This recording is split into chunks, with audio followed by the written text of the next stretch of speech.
In the early hours of a November morning, 4 friends returned to the comfort of their off-campus home in a sleepy Idaho town.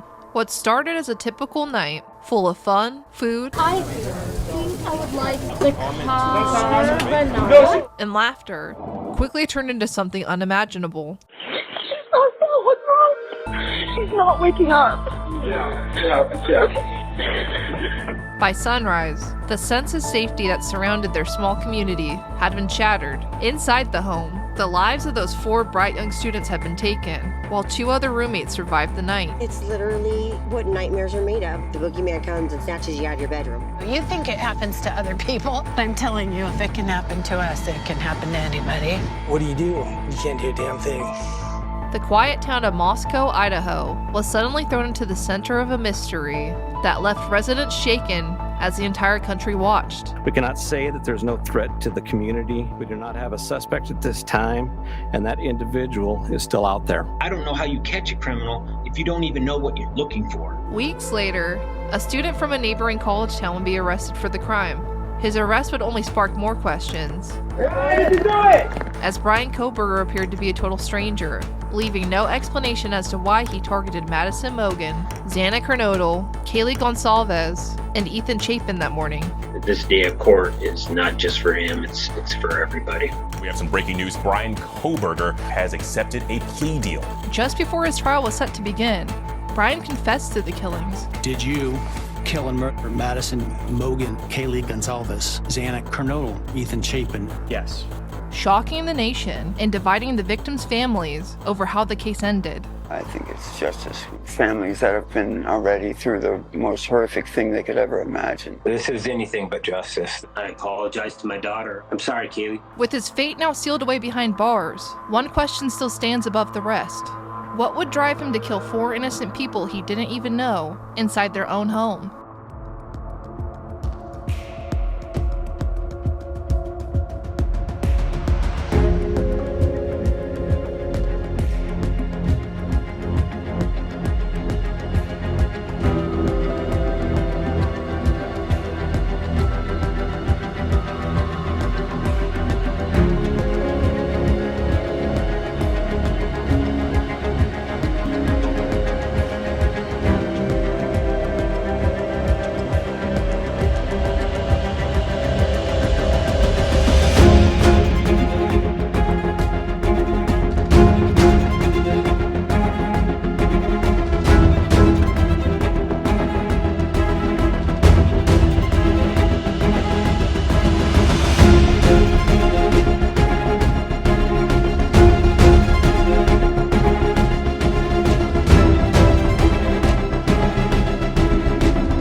Welcome to the Vacant Mind. Today, we're taking a look at the case of Bryan Kohberger, convicted of killing 4 Idaho college students, Madison Mogen, Xana Kernodle, Kaylee Goncalves, and Ethan Chapin. We'll go over the timeline leading up to the crime, the investigation that unfolded in the aftermath, and discuss the details of Bryan's recent plea deal. But first, let's talk a little bit more about who the victims were and where they came from. Ethan Chapin was born the first of triplets in Seattle, Washington. His sister Macy arrived next, with brother Hunter born third. Ethan, he was truly one of a kind. He was an exceptional kid from the day he was born. Growing up, Ethan loved sports, leading him to become an accomplished athlete during his time in high school, where he excelled on the basketball and tennis courts. We played every sport together. Every time we went in the car, it was together, partied together. There was never a dull moment. His family said that Ethan always had a love for life. I mean, he just lived life to the fullest. After graduating high school, Ethan and his siblings all enrolled at the University of Idaho in Moscow, a small college community in the northern part of the state, where he was also a member of a fraternity. Everyone liked him. He was just like the happiest person to be around. Everyone wanted to be around him. He attended college with his girlfriend, Xana Kernodle. Hi, my name is Xana Kernodle. Xana was born in Coeur d'Alene, Idaho on July 5th, 2002. She taught me a lot of stuff.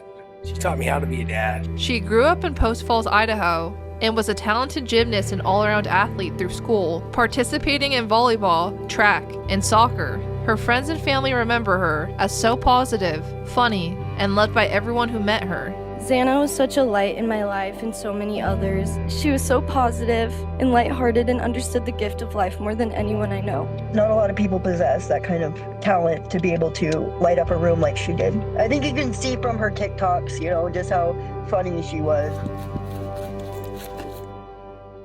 Oh, shit.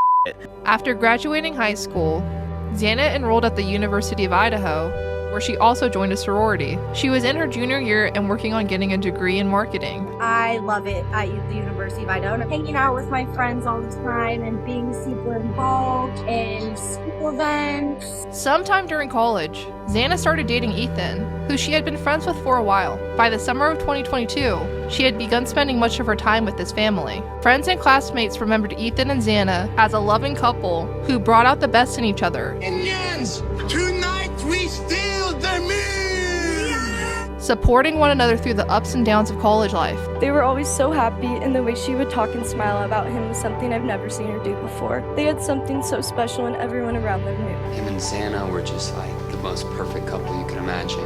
Outside of school, Xana worked as a server at the Mad Greek restaurant, alongside her friend and roommate, Madison Mogen. Who is this?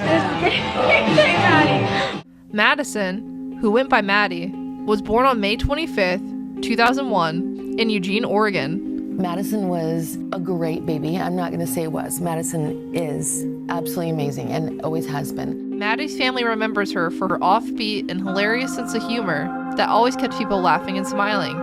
Bright and funny and just fun. She was a fun person to be around. She just had that genuine love. It's just impossible to describe. She was a senior at the University of Idaho, where she was a marketing major and was also a member of the same sorority as Xana. Maddie and Xana lived together in a 3-story home off campus on King Road with 2 other roommates, Dylan Mortison and Bethany Funk. This is actually King Street, where I've lived the past 2 years. They used to share the home with Maddie's longtime best friend, Kaylee Goncalves. Is this your place? Yeah. Perfect. You know why we're here? And I assume noise. Noise, yeah. Yeah. Big speaker right there? Yeah. But she had recently moved out ahead of her graduation. Kaylee was born in Concord, California on June 8th, 2001, but her family moved to northern Idaho the following year. Her family says Kaylee was a bit of a goofball and loved to play pranks. Guys, I'm at Charlie D'Amelio check! But she was serious when it came to her work, already having a full-time job while she was in high school. Kaylee's family described her as tough and fair. She was a little ornery too, so we'll miss that as well. Saying she was the ultimate middle child. She was always competitive. There was never a day that she didn't want to race her brother because she was determined that girls were faster than boys. Kaylee met Maddie in the 6th grade, forging an unbreakable bond that made them the main characters in each other's childhood stories. They were inseparable from the 6th grade on. The 2 of them were a force not to be reckoned with. They were sisters. She was one of ours. After graduating high school together, Kaylee enrolled alongside Maddie at the University of Idaho. Kaylee was a senior majoring in general studies and was also part of a sorority. Ahead of graduation, Kaylee had moved back home with her family, preparing to start a new chapter in Austin, Texas, where she had a marketing job lined up. To symbolize her hard work throughout school and the bright future ahead of her, Kaylee had recently bought herself a 2016 Range Rover. Kaylee's mother, Christy, says her daughter couldn't wait to show Maddie her new car, so she decided to make the trip back to Moscow on Friday, November 11th. I remember her being super excited for that and, showing Maddie and driving down there. She brought Murphy, her beloved golden doodle, along for the trip, planning to stay at the home with Maddie and Xana over the weekend. Ethan was also planning to hang out with Xana that Saturday, but first spent the evening taking his sister Maisie to a formal dance on campus. Later, at 8 p.m. on Saturday, Xana and Ethan stopped by a party at his frat house, where they stayed for several hours. Just before 9 p.m., Kaylee posted a photo to Instagram, capturing herself smiling alongside Maddie, Xana, Ethan, Dylan, and Bethany. Kaylee wrote that she was one lucky girl to be surrounded by these people every day. At 10 p.m., Maddie and Kaylee went out to a sports bar called the Corner Club in downtown Moscow. The home on King Road sat empty as the clock struck midnight on Sunday, November 13th, as all 4 friends and the 2 other roommates, Dylan and Bethany, were still out for the night. Dylan and Bethany would be the first to make it home, getting back sometime before 1 a.m. After leaving the bar downtown at 1:30 a.m., Maddie and Kaylee stopped to get some food from the Grub Truckers food truck, which was captured on a live stream on the business's Twitch account. Hello! Hi! Welcome back. Thanks. I think I would like the carbonara. Okay. The live stream showed Kaylee and Maddie talking and laughing as they waited for their food at 1:42 a.m. After getting their order about 10 minutes later, they got a ride back home through a car service, arriving there at 1:56 a.m. Around 2 a.m., Dylan and Bethany met up with Kaylee and Maddie on the 3rd floor, where the group debated heading back out to the food truck for a late-night snack. Dylan sent a message to an Uber driver she knew, checking on a possible ride. But in the end, the girls decided to call it a night and stay in. Around that time, Xana and Ethan left the party and walked back to her house, which was just across the street. As the group turned in for the night, Xana, Ethan, and Dylan were all on the 2nd floor, with Kaylee and Maddie on the 3rd. Bethany is believed to have been in her room on the 1st floor. Later on, Xana placed a DoorDash order, which was dropped off at the house at 4 a.m. Around that time, Dylan says she woke up after hearing what sounded like Kaylee playing with her dog in Maddie's room upstairs, which was right above hers. Soon after, she reported hearing someone who she thought was Kaylee say something along the lines of, "There's someone here," in one of the neighboring rooms. However, police believe this may have been Xana, as her phone data shows she was on TikTok at 4:12 a.m. At 4:17 a.m., security cameras near the home captured the sound of whimpering, a loud thud, and a dog barking. Dylan said she opened her door twice, hearing what sounded like crying coming from Xana's room the 2nd time. She also reported hearing a man saying, "It's okay, I'm going to help you."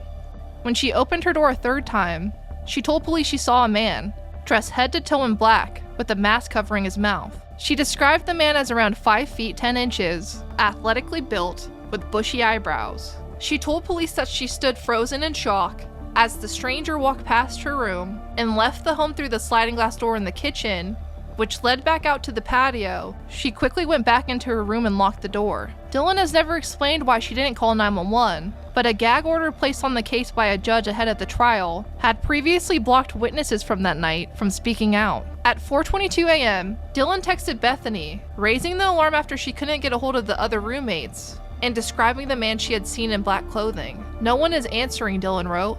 "Yeah, dude, WTF, Bethany responded.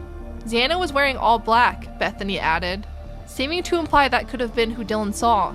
"I'm freaking out right now," Dylan replied. "No, it's like a ski mask almost. Like he had something over his forehead and mouth," Dylan described. "Come to my room. Run," Bethany wrote. Court documents detail how Dylan opened her door and ran toward the staircase, catching a glimpse into Xana's room for just a second. Dylan described seeing Xana lying on the floor, but thought she was just drunk and had passed out after getting back from the party. Dylan made it to Bethany's room, where the two locked the door and kept calling and texting the rest of the group, but no one answered. Both roommates, who had been drinking that night, eventually fell asleep, only to wake up hours later to that same silence hanging over the house. At 11:50 a.m., Dylan called her friend, Emily Allant, and her boyfriend, Hunter Johnson. Something weird happened last night.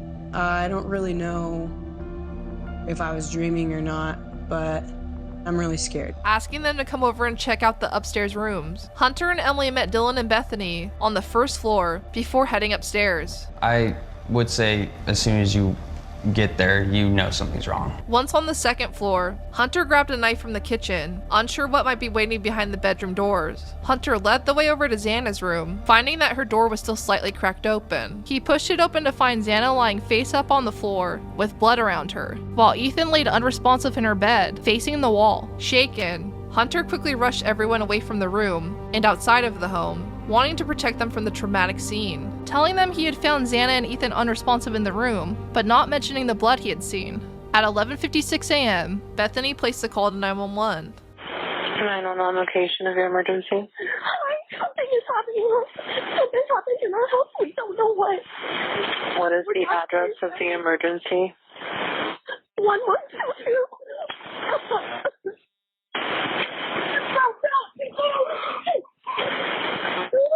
What is the rest of the address? Oh, Kings Road. Okay. And is that a house or an apartment? It's a house. Can you repeat the address to make sure that I have it right? I'll talk to you guys. We live at the White, so we're next to them. I need someone to repeat the address for verification. The address, 1122 King Road. And tell me exactly what's going on. One of the roommates is passed out, and she was drunk last night, and she's not waking up. Okay. Oh, and they saw some man in their house last night. Hi, and are you with the patient? Okay, I need someone to keep the phone, stop passing it around. Can I just tell you what happened pretty much?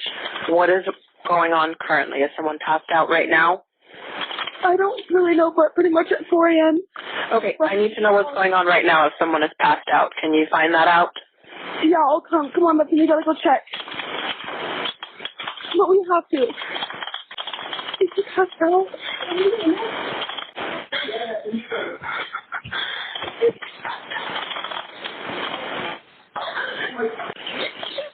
What's wrong?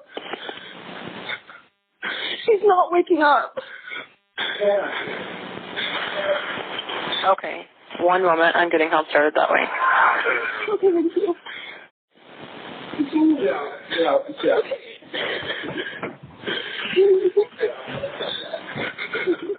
Is she breathing? No. Okay. So are you talking to the officer? Yes. Okay, I'm going to let you go since he's there with you and can help you. Okay, thank you. Bye. When police arrived, they found Xana and Ethan in her bedroom, confirming that they were dead. Maddie and Kaylee's bodies were discovered in her room on the 3rd floor, with a sheath from a K-bar combat knife on the bed next to them. Kaylee's dog was found safe and unharmed, locked in the 2nd room on the 3rd floor, which had been hers before she moved out. As the surviving roommates and their friends waited for answers outside of the home, the sight of police cars and crime tape drew other students to the scene, including Ethan's siblings, Hunter and Maisie. Hunter Johnson came up to me and I was like, "Where's Ethan and Xana?" And he's like, "They're not here anymore."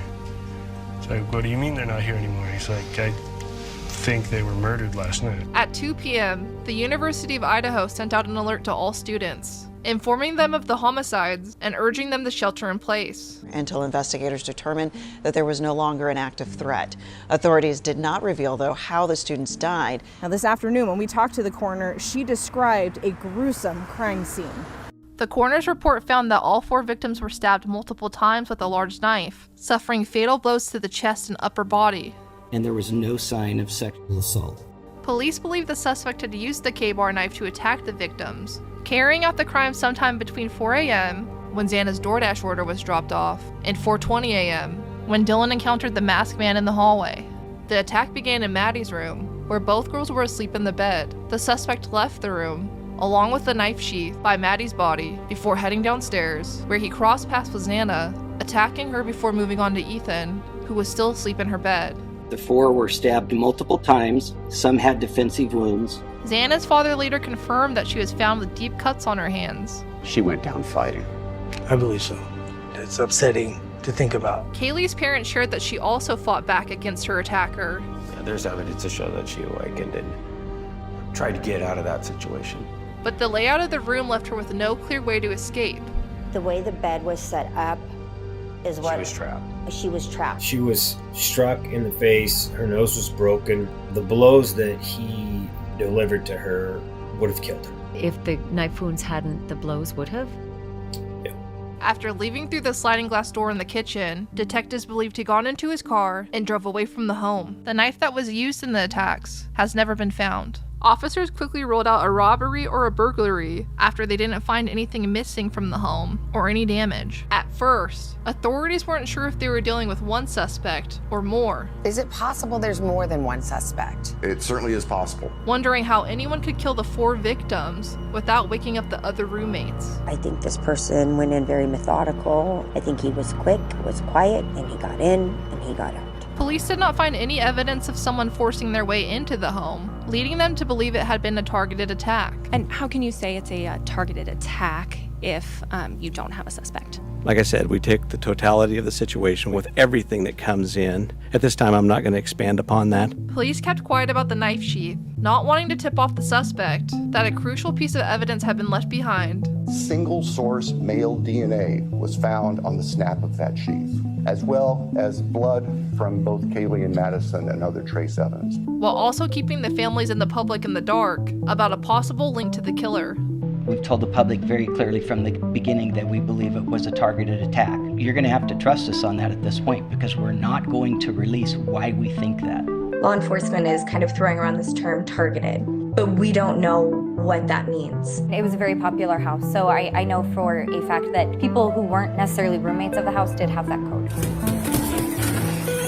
So I just looked for everyone that lived here and they're not here right now. No one's here that lives here at all. No one's here that lives here. So no sign of forced entry doesn't necessarily mean that they were invited in. While investigators initially said there was no risk to the community, Moscow Police Chief James Fry would walk back that claim days later. We do not have a suspect at this time, and that individual is still out there. We cannot say that there's no threat to the community. Please stay vigilant and be aware of your surroundings at all times. Fall break was scheduled to begin the next week on November 18th, but many students began leaving campus early, fearing for their own safety. The police could be more forthcoming about details. Especially since, it happened so close to campus. And there's so many people here that could be potential victims. On November 19th, police made a public plea for any surveillance footage from neighbors that might hold clues from that night. But crime here in Moscow has been rare. It's a place that hasn't seen a murder in 7 years, and there are very few cameras in this area. The FBI set up tip lines by phone and email, sparking a flood of information. Within 2 days, investigators had received thousands of tips, totaling over 15,000 by Christmas Eve. I want to address several areas of speculation and misinformation that has circulated on social media. We do not believe the following individuals are involved in this crime. The 2 surviving roommates, a male seen at the grub truck food vendor downtown, a private party who provided rides home to Kaylee and Madison. Through surveillance footage collected from nearby homes and businesses, detectives learned that starting around 3:30 a.m., a white Hyundai Elantra without a front license plate circled the victim's neighborhood in Moscow 3 times. At about 4:04 a.m., the car pulled up on the street behind the King Road home and appeared to park nearby, before finally speeding off around 4:20 a.m., nearly losing control while taking a corner. After driving away, police believe that the suspect got onto one of the few roads leading out of that part of Moscow, taking a highway that leads straight into Pullman, Washington, a small college town just across the border. Investigators began reviewing footage from cameras around Pullman, hoping to spot the car. Around 2:44 a.m., on the night of the killings, a white Hyundai Elantra was captured driving near Washington State University. Minutes later, at 2:53 a.m., the same car was seen heading toward the highway that connects Pullman to Moscow. Later that morning, around 5:25 a.m., the Elantra reappeared on multiple cameras around Pullman and the WSU campus. Surveillance then showed the vehicle making its way toward an apartment complex near the university. Investigators sifted through over 22,000 vehicle records to identify the car, narrowing it down to models made between 2011 and 2013, but eventually expanding their search through 2016. On November 25th, a BOLO, or Be on the Lookout Bulletin, was sent to local law enforcement agencies. The footage and the details about the vehicle weren't released to the public at the time. Let us mourn our children, and we can't when we know this person is out there. Just turn yourself in. On November 23rd, they obviously all were trying to keep Kaylee safe, and to be there for her as good friends. A tip about Kaylee having a stalker grabbed headlines. And so that's something obviously that we're looking at. But quickly turned into a dead end. At this point, there's really more questions than answers. As information slowly trickled out, Kaylee and Ethan's fathers publicly called on law enforcement and the University of Idaho to keep the families informed, feeling they had been left completely in the dark about their children's deaths. Somebody isn't communicating. There's nothing being released. It seems like they're trying to suppress the story. But hey, I could be wrong. And you officers, I apologize if I'm wrong. Yeah. Ethan's father further urged officials to speak the truth, share what they know, find the assailant, and protect the greater community, highlighting the emotional toll the silence was taking on the families. We're just trying to process it and have it hit national news. And the small college town, where students were left feeling on edge. Would you feel safe having a child living near or on campus? I would. But I say that knowing that many people would not. I'm in a different situation because of the information and the knowledge that I have of how the investigation is progressing. Just after midnight, on November 29th, a Washington State University campus officer searched vehicle records for white Hyundai Elantras registered students, finding a 2015 model belonging to 28-year-old Bryan Kohberger. The vehicle was registered out of Pennsylvania, a state that doesn't require front license plates, which stood out to investigators because the suspect's car didn't have one. About half an hour later, another officer spotted the same Elantra parked at an apartment complex on campus. He ran the plates and confirmed it was the same car, now bearing Washington tags on both the front and back. After looking at a copy of Bryan's driver's license photo, authorities realized he matched the description given by the surviving roommate, having the same build and bushy eyebrows. At the time, Bryan was a 28-year-old Ph.D. student in criminology at Washington State University, where he was also working as a teaching assistant. To his classmates, he was gregarious, but people from his hometown in Pennsylvania described him as an outcast, having been bullied throughout school growing up. In online posts believed to have been written by a teenage Bryan, he revealed struggles with emotional numbness and a neurological condition called visual snow, creating a constant static in his vision, similar to what you would see in a TV. He described feeling like an organic sack of meat with no self-worth, observing his life like a video game he could control without remorse. Despite battling a heroin addiction, Bryan had seemed to turn his life around, expressing interest in counseling offenders and studying the minds of criminals. Bryan's curiosity reportedly deepened online during his time at DeSales University, where he was pursuing his graduate degree before transferring to WSU. In Reddit posts believed to have been written by him, he asked convicted criminals to take part in a survey, exploring how emotions and past experiences influence their decisions to commit crimes. The questionnaire asked criminals about how they felt before, during, and after their offenses, and whether they experienced remorse. In the months before the killings in Moscow, faculty had begun expressing concern over his behavior and his role as a teaching assistant. He was described as being rude, hostile, and dismissive toward the women in the class, and was sometimes condescending. When police looked into Bryan's vehicle registration, they realized they already had his phone number on file from a traffic stop back in August of that same year. Using the number, officers pulled his cell phone records, hoping to trace his movements. Starting July 9th, 2022, Bryan's phone started pinging near the victim's home, logging 23 connections by November 7th, always between 10 p.m. and 4 a.m. According to investigators, his cell phone dropped off the network near Pullman at 2:47 a.m. the night of the crime in Moscow, and didn't reconnect until 4:48 a.m. near Blaine, Idaho, which is about 20 miles south of Moscow. Authorities believe Bryan had turned his phone off before carrying out the attack, powering it back on after driving away. From there, the defendant's phone activity tracks him back north towards Pullman, Washington, towards his apartment where he arrived at approximately 5:30 in the morning. Investigators say the cell phone records indicate that Bryan had returned to the house on King Road around 9 a.m. that morning, where he lingered for about 10 minutes before driving back to his dorm. After getting back to his apartment, prosecutors say Bryan took a selfie in his bathroom around 9 a.m., giving a thumbs up to the camera. Shortly after, Bryan's phone connected to the network about 30 miles south in the Lewiston-Clarkston Valley, where detectives say he was seen on camera at several businesses. The area marks where the Clearwater and Snake Rivers meet, raising questions about whether he may have dumped evidence. On November 18th, just 5 days after the crime, DMV records show that Bryan changed his vehicle registration from his home state of Pennsylvania to Washington, having just moved into his apartment on campus in Pullman that August. During a traffic stop near Washington State University in October, November. Hello.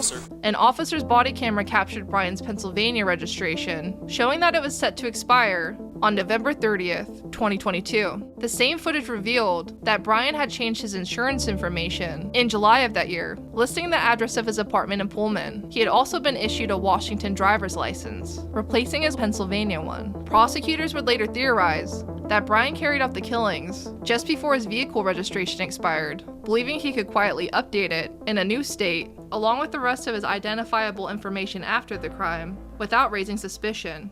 We want to start by extending our deepest condolences to all the families impacted by this tragedy. On November 30th, the victims' families and classmates gathered at the University of Idaho for a candlelight vigil in honor of Kaylee, Ethan, Maddie, and Xana. Xana Kernodle.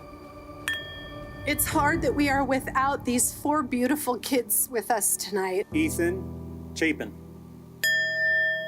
That's the most important message that we have for you and your families, is to make sure that you spend as much time as possible with those people, because time is precious and it's something you can't get back. Kaylee's father highlighted the close bond between his daughter and Maddie. They've been friends since 6th grade. They came here together. They eventually get into the same apartment together. And in the end, they died together in the same room, in the same bed. Kaylee Goncalves. Madison Mogen.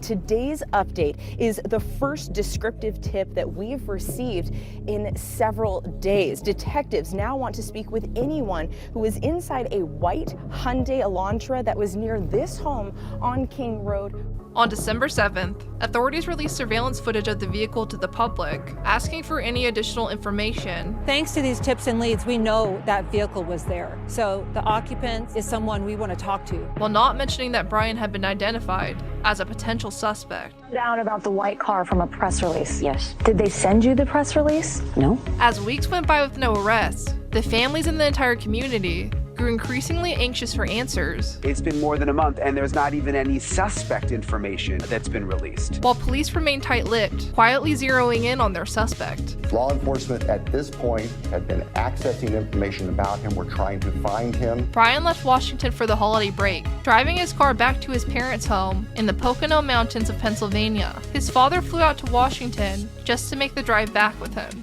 Along the way, Bryan was pulled over twice within 5 miles for tailgating. But do me a favor, don't follow too close, okay? Oh. All right, thank you. Appreciate you. The stops were believed to be part of an FBI surveillance operation, but law enforcement has firmly denied that. 2 days after arriving home, on December 19th, Bryan was fired from his teaching assistant job, with the university citing poor behavior and performance. That same day, police got a hit on the DNA from the knife sheath, linking it to someone in the Kohberger family, but they still needed more evidence to confirm it was Bryan. Over the holiday break, investigators watched Bryan closely at his family's house, where they say they saw him wearing surgical gloves and putting trash into his neighbor's bins. Detectives collected some of the trash and sent it off for forensic testing. On December 27th, officials said they found DNA on a piece of trash, a Q-tip that had been used by the father of the person who left their sample on the knife sheath next to Maddie's body. Just days later, on December 30th, a major break in the murders of 4 University of Idaho students. We believe we have our guy, the one that committed these murders. Bryan was arrested at his parents' home on a warrant for murders of Ethan, Xana, Madison, and Kaylee. No arrest will ever bring back these young students. However, we do believe justice will be found through the criminal process. Authorities say they found him in the kitchen while packing trash into Ziploc bags. A search of the house turned up a knife, which was not their murder weapon, a pistol, a black mask, laptops, dark clothes, and shoes. Also finding ID cards hidden inside a glove in a box. Searches of his apartment and campus office turned up almost nothing. Very sparse. As prosecutors say, Bryan, who did a pre-doctorate study on crime scene processing, had thoroughly cleaned both spaces. When Bryan's car was seized in Pennsylvania, prosecutors say that the interior had been taken apart and meticulously cleaned. A bucket of cleaning supplies was found sitting right next to it. Investigators discovered that Bryan had been watching videos about Ted Bundy over the break at his parents' home, days before his arrest. He took a selfie wearing a black hood, not only resembling Bundy's appearance in one of the videos, but also matching the description of the suspect seen at the Moscow home. On January 3rd, 2023, Bryan agreed to be extradited to Idaho to face charges. The next day, he was flown to Pullman, Washington, then driven to the county jail in Moscow, where he was held without bail. With the killer now behind bars for their deaths, Ethan, Xana, Maddie, and Kaylee were all honored at the University of Idaho's commencement ceremony on May 13th, 2023. Seeing all those graduation photos, they should be here. Kaylee's 4 siblings received her diploma on her behalf. Kaylee Jade Goncalves has been recommended to receive a posthumous bachelor's degree. Her family will receive the diploma of the University of Idaho. While Maddie's parents were presented with hers. I hereby confer upon Madison Mogen, posthumous degree earned. They didn't just give it to her because they were trying to be nice. She earned all those credits. She got that degree, and yeah, we're so proud of her still. Days later, Bryan was indicted by a grand jury on May 17th on 4 counts of first-degree murder and 1 count of felony burglary. During his arraignment on May 22nd, Bryan stayed silent in court, refusing to enter a plea. Your Honor, we will be standing silent. His attorney told the judge that he was standing silent, which is an uncommon legal tactic in Idaho that defendants can use to avoid having to take a stance on their own guilt or innocence. As Bryan stood in silence, the judge was required to enter not guilty pleas on all charges on his behalf. Bryan was denied bond and remained in jail. On June 26, the Latah County Prosecutor's Office announced that it would seek the death penalty. The house where the crime took place was donated to the University of Idaho, which later tore it down on December 28th of that year. The university said demolishing the home would help the community move forward by removing the grim reminder of that night. This is a next step toward healing for our community. We have not made it a secret since the time that the house was given to us that our intent was to demolish the house. A decision that Ethan's parents supported, as their 2 other children still attended the school. However, Kaylee's father questioned the decision, saying it risked destroying one of the most critical pieces of evidence before a trial could even take place. I hope that I'm totally wrong. They never need it. They never go back. But that's a luxury that we would have had and we don't have now. On September 9th, 2024, the judge agreed to a change of venue, allowing the trial to take place in Boise, Idaho, where fewer potential jurors were familiar with the case. That same month, during a DUI arrest, police body camera footage captured a DoorDash driver recounting how she had delivered food to the home on King Road around 4 a.m. the night of the killings, where she claimed to have seen Bryan. And now I have to testify. Make murder case too, so yeah, because I'm a DoorDash driver, so yeah. Which murder case for college girl? I'm a DoorDash driver, I saw Bryan. The footage, released by Pullman police through a public records request, fueled media speculation that the driver could be the prosecution's surprise witness, potentially placing Bryan near the scene just minutes before the crime. In March 2025, court documents filed by the prosecution revealed that Bryan had purchased a K-bar knife, which came with the sheath, from Amazon in March of 2022. After the crime, records show Bryan searched online for a K-bar knife sheath, suggesting he was trying to replace the one he left next to Maddie's body. Though Bryan was arrested in late 2022, the court process stretched over nearly 2.5 years because of numerous legal motions, pretrial hearings, and delays. We are not prepared to go to trial in this case. Many of which were pushed by the defense. You know, we were just in the court, a few weeks ago, and we got a little bit of time to talk to Thompson. He said, it could be 3 years before you guys have any answers. And I was just like, wow, that's hard to hear. What do you think about all this time that has passed from the time of the crime to the fact that we have not been to trial yet? I don't have a lot of comments on that. I would say that I feel like the legal system is not about the victims, and I'll leave it at that. Yeah. Bryan's trial was set to begin on August 11th, 2025, but was completely avoided after the defense reached out to the prosecution to set up a plea deal. The deal took the death sentence off the table, giving Bryan 4 consecutive life sentences, plus another 10 years for burglary, with no possibility of appeal. On July 2nd, Bryan pled guilty to the killings of Xana, Maddie, Ethan, and Kaylee. Did you, on November 13th, 2022, kill and murder Madison Mogen, a human being? Yes. Did you, on or about that same date in Moscow, Idaho, kill and murder Kaylee Goncalves, a human being? Yes. And did you, on that same date in Moscow, Idaho, kill and murder Xana Kernodle, a human being? Yes. Again, in Latah County, Idaho, did you kill and murder Ethan Chapin, a human being? Yes. Admitting they were premeditated. And that he then killed intentionally, willfully, deliberately, with premeditation and with malice forethought, Maddie Mogen, Kaylee Goncalves, Ethan Chapin, and Xana Kernodle. His signed confession did not include any explanation for why he committed the crime.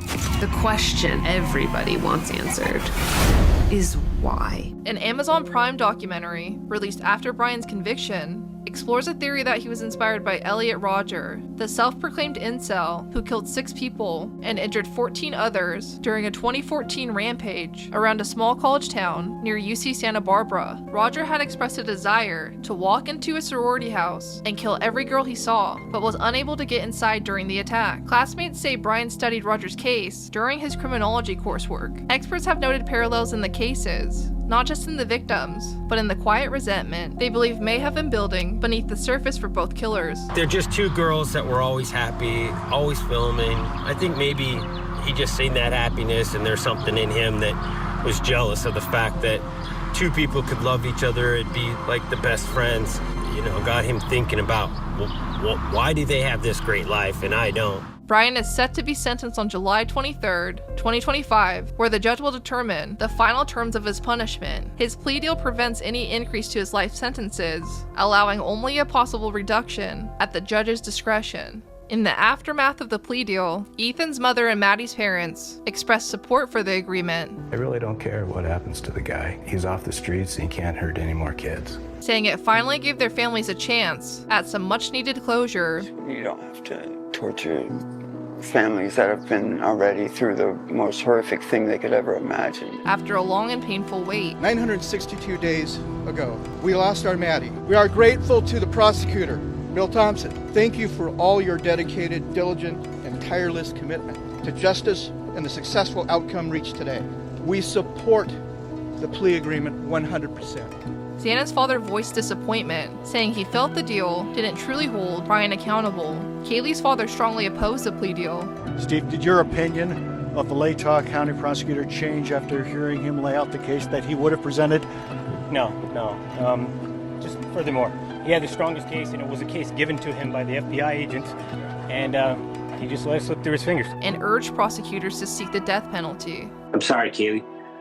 I'm truly sorry that I didn't get you a prosecutor who really believed what happened to you could only be fixed. You know, you killed 4 people, and to take 1 life for 4 seems like pretty simple math. Some little plea deal that you made in the back alley isn't good enough.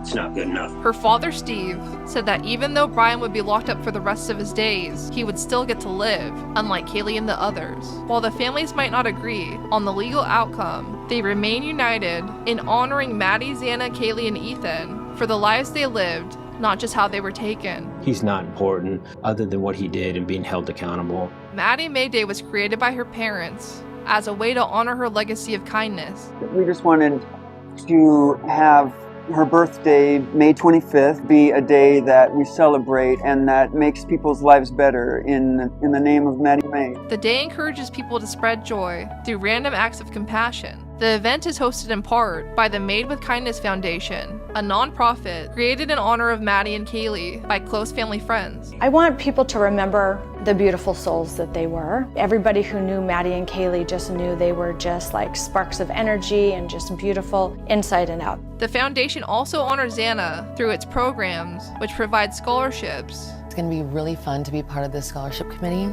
read what they have to say, what's in their hearts, and be able to give them back something. And promote campus safety initiatives to support students and communities nationwide. We've just had so much love from so many different people that we want to be able to give that back to those communities that have helped us. Kaylee's loved ones also created Kaylee Jade Day, celebrated every June 8th on her birthday. The day encourages self-care, whether it's buying flowers, spending time outside, or unplugging from screens, as a tribute to Kaylee's joyful, lighthearted spirit. We are going to go to a couple different locations. We're doing this Pay It Forward campaign, and we're actually driving her car.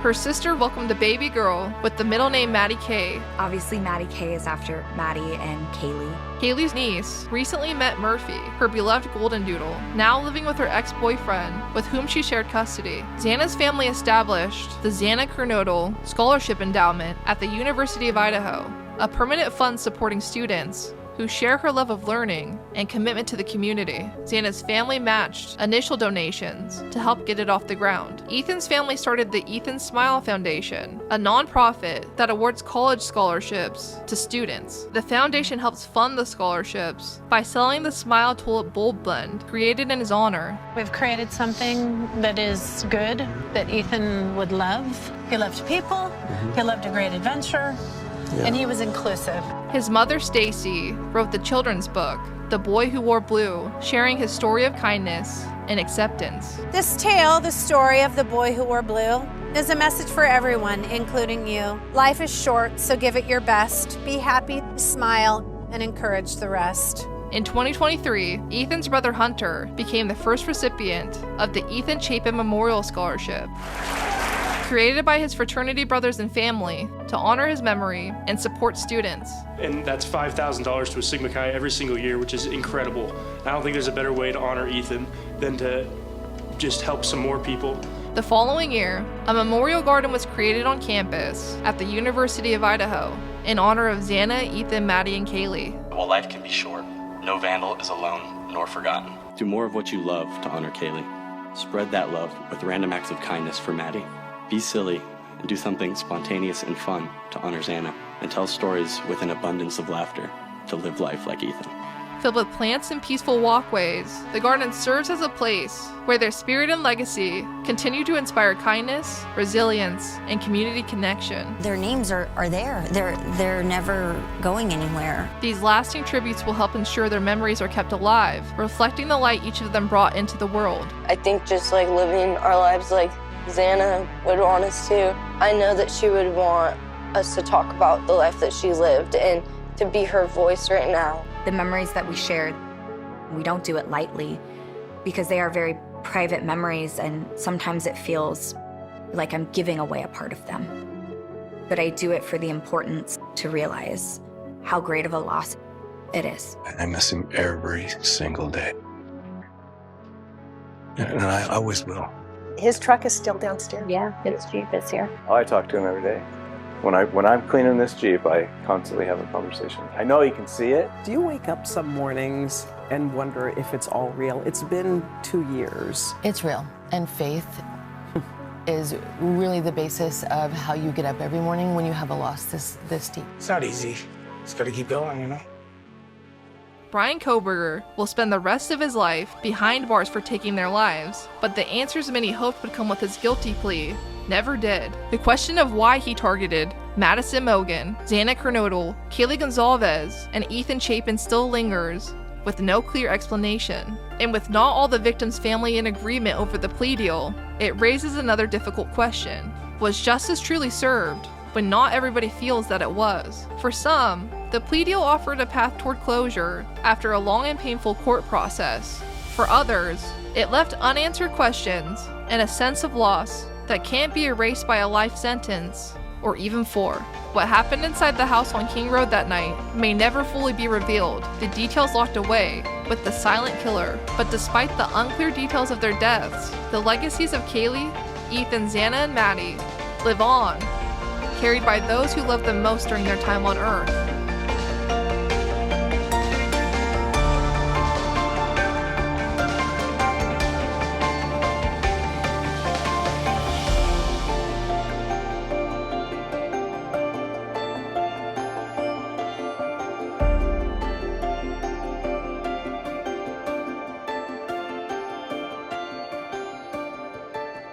Thanks for watching, and make sure to subscribe to The Vacant Mind.